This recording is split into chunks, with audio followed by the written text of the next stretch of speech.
তুমি মোৰ মন আকাশত জ্বলি থকা ৰূপালী জোনাক ৰূপালী জোনাক বেছি দিন নৰদে হোণ্ডা চিটিত লৈ আনিম তোমাক লৈ আনিম তোমাক এনেকৈ কোনোবাই কোৱা হ'লে হোণ্ডা চিটিত তোমাক উঠাই লৈ যাম বুলি মই একদম গুচি গ'লোহেঁতেন। বিয়া হ'বলৈ বিৰাট মন যায় আকৌ মোৰ, কিন্তু বয়ফ্ৰেণ্ড চয়ফ্ৰেণ্ড নাই। একদম ৰিলেশ্যনশ্বিপবোৰ হ'লেও দেখোন নীতিকেই একদম কিবা মোৰ দ্বাৰা চম্ভালাই নাযায়।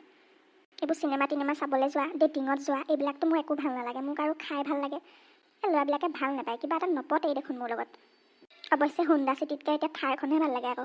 থাৰ এখন অনা কোনোবা ল'ৰা এটাই যদি মোক প্ৰপ'জ কৰিলেহেঁতেন, একদম থাৰত তাৰ লগত মই খাবলৈ গ'লোহেঁতেন, KFC গ'লোহেঁতেন, আমাৰ ইয়াৰ ৰেষ্টুৰেণ্ট এখনো বাকী নাথাকিলেহেঁতেন, চবলৈকে গ'লোহেঁতেন মই। একদম ভাবিলেই ভাল লাগি যায় আমাৰ লগত চেপেটিহে যেনিবা ভাল আৰু তাই চেপেটিয়ে এতিয়াও ইমান ধুনীয়া ফিগাৰ মেইনটেইন কৰিছে। তাৰপিছত একদম ল'ৰাবোৰ ভাগি ফুৰে। তাই আকৌ কেনেকুৱা মেইনটেইন কৰে, কেনেকুৱা বাচি বিচাৰি খায়, গ্ৰীণ টিহে খায়। মই একদম ভাল নাপাওঁ একদম গ্ৰীণ টিহে খায় দেই। চেপেটি কথা ক'লতহে মনত পৰিছে। চেপেটি আমাৰ ঘৰলৈ থকাকৈ অহা কথা আছে, কাইলৈকে আহিব বোলে। মাক কথাটো কৈ থওঁ, তেতিয়াহে মায়ে টেষ্টি খানা বনাব আৰু তাইৰ লগতে ময়ো খাব পাৰিম ভালছে, ঠিকছে দগৰি। মা শুনিছানে? মা অকণমান ইফালে আহাচোন। মা তুমি যে ঘৰতে ইমান একদম ধুনীয়াজনী হৈ থাকা, মোৰ লগৰবোৰে এনেই নকয় তোতকৈ তোৰ মাৰহে ধুনীয়াজনী হৈ আছে বুলি। ইমান ধুনীয়া মেখেলা চাদৰ পিন্ধি আছা তুমি।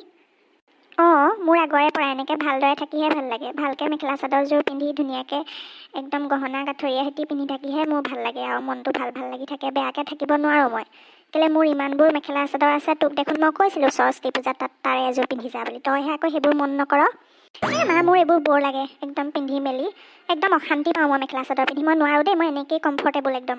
তই যে ইমান কেলে বেলেগ হ'লি আৰু মই ভাবি নাপাওঁ আৰু। মই ইমান চিন্তা কৰোঁ নিজৰ স্বাস্থ্যটো লৈ, তই আকৌ একো চিন্তাই নকৰ। ইমান খাই থাক, খোৱাত আপত্তি নাই, দেউতাই ঘটি আনি দিছে ঠিকেই আছে, কিন্তু ইমানকৈ এনেকৈ এইবিলাক বস্তু খাই থকাটো স্বাস্থ্যৰ কাৰণে ভাল নহয়।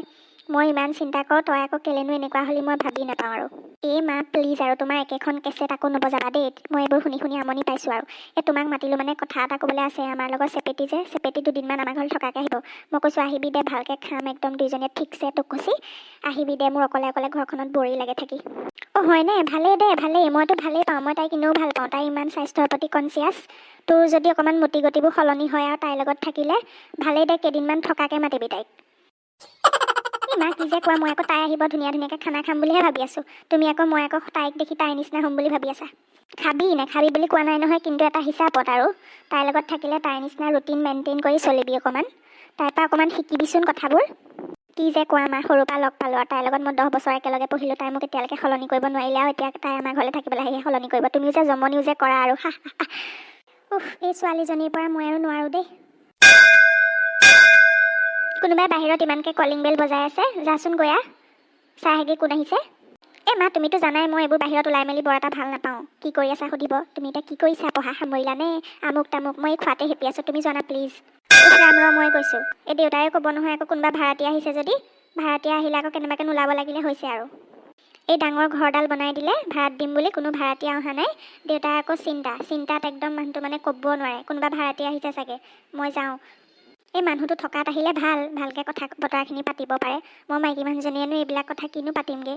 হ'লেও যাওঁ আৰু পাই। দেউতা থকাত আকৌ নাহে, এতিয়া অফিচলৈ গ'ল নহয়, এতিয়া আহিছে। গৈছোঁ ৰ'ব। একদম গেছ মাৰিছে পূৰা দেই। একদম লেটিনটো খোলোচা হোৱা নাই, একদম পূৰা গেছ মাৰিছে দেই। Wow beautiful place. মই বিচাৰি থকা জেগাটুকুৰা এই টুকুৰাই হয়। ইমান ধুনীয়া জেগা, কি পৰিৱেশ, কি ঘৰ। ৱাও, মই একচুৱেলি এইটো প্লেচেই বিচাৰি ফুৰিছিলোঁ মোৰ নেক্সট প্ৰজেক্টৰ বাবে। Wow that's beautiful. মই কেইখনমান ফটো কেপচাৰ কৰি লওঁ। ৱাও, এই টাউনখনৰ মাজতো ইমান ধুনীয়া পৰিৱেশ আছে বুলি মই ভবাই নাছিলোঁ। য়েছ, মই পাই গ'লোঁ মোৰ ডেষ্টিনেশ্যন। ৱাও, আপুনি আমাৰ ঘৰত আহি এইবোৰ কি কৰি আছে? Wow beautiful women in pink শাৰী। ৱাও, মই বিচৰাগৰাকী এইগৰাকী। কি আপুনি এইবোৰ কি কৈ আছে? আৰু আপুনি নুসুধা নেমেলাকৈ মোৰ ফটো মাৰি আছে যে, কি কৰিছে এইবিলাক আপুনি? What a beautiful woman you are. I am impressed, I am really impressed. Next প্ৰজেক্টত আপুনিয়ে কাম পাব। আপোনাকে মই কামত ৰাখিম। প্লিজ ডিষ্টাৰ্ব নকৰিব। মই আপোনাৰ ফটো 2খনমান তুলি লৈছোঁ, একদম পূৰা কেণ্ডিড ফটো মাৰিছোঁ। ৱাও। বন্ধুসকল দেখিছেনে বাৰু ভাড়াঘৰলৈ নতুন ভাড়াতীয়া আহিছে তাকো একো নুসুধা নেমেলাকৈ এনেকৈ ফটো মাৰিছে ভাড়াতীয়াই হয়নে বেলেগ মানুহ বাৰু নেক্সট খণ্ডত আপোনালোকে সেইটো কথা জানিবলৈ পাব আৰু নেক্সট খণ্ডটো চাবলৈ হ'লে আপোনালোকে মোৰ চেনেলটো প্লিজ ছাবস্ক্ৰাইব কৰি লওক আৰু লগতে থকা বেল আইকনটো দবাই লওক তেতিয়াহে সময়মতে ভিডিঅ'বোৰ চাব পাৰিব আৰু এনেকৈ হাঁহি থাকিবলৈ প্লিজ মোৰ চেনেলটো প্লিজ লাইক কমেণ্ট শ্বেয়াৰ আৰু ছাবস্ক্ৰাইব কৰিব আজিলৈ আহিছোঁ পৰৱৰ্তী খণ্ডত আকৌ লগ পাম ধন্যবাদ